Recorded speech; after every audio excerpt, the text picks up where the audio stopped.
Hey guys, this is Jacolia of Jacolia Gems. Thank you for once again coming back to view my channel. If you happen to be new and you like what it is that you hear, do me and yourself a favor and subscribe. For those of you that have already done so, thank you so much and welcome back home, family. So there was a recent study that came out and it's about STDs, and it begins to say that the number one people coming in with STDs are women. Now, since this is a black space, let's talk about the fact that black and Latino, Sephardic Jews, women are the number one for AIDS and HIV. We know that the DL community and the black community has a lot to do with this.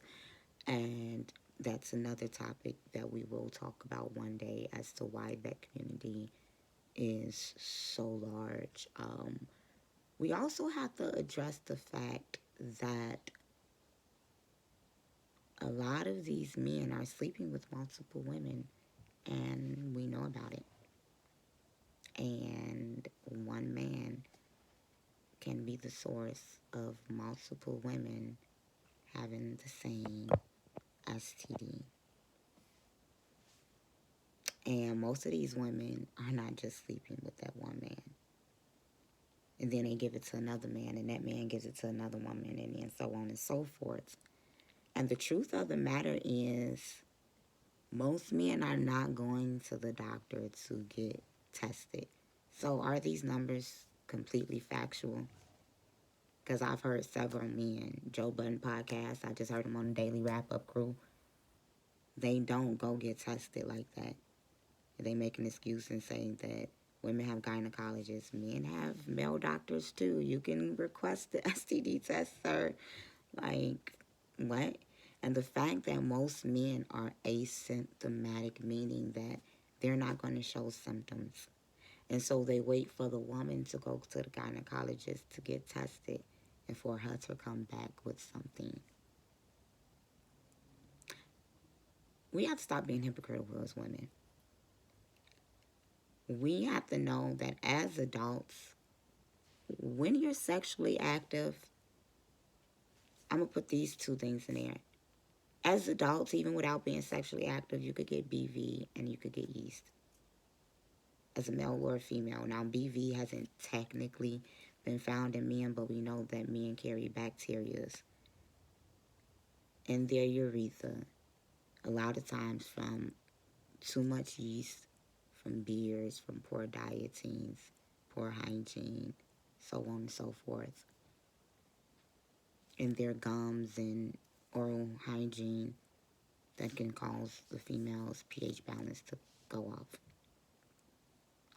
When you are engaging in sexual activities, there's a chance that you can get an STD. It's the risk you take. And we enter into these conversations as children, and it's frightening. There's a story recently about an 18-year-old young woman who gave her virginity to her boyfriend and walked away with HIV and herpes.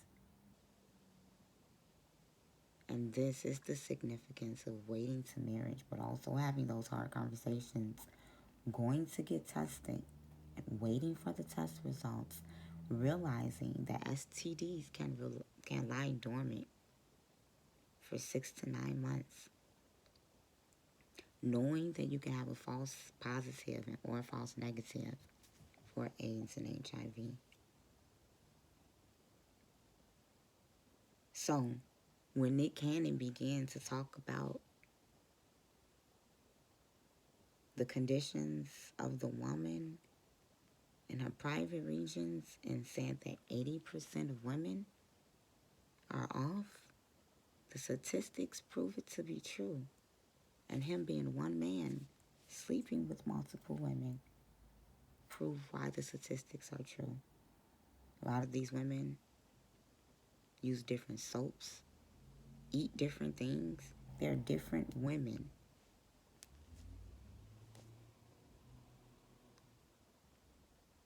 So, black woman, if you're sleeping with a man and he gives you something, be mad at yourself. You know what he out here doing. If you're not making him wrap it up, that's on you. And you can't complain about it and have a community, D, when you know it's fun in the community. And that's why you won't leave it alone. Be safe, y'all. Food for thought.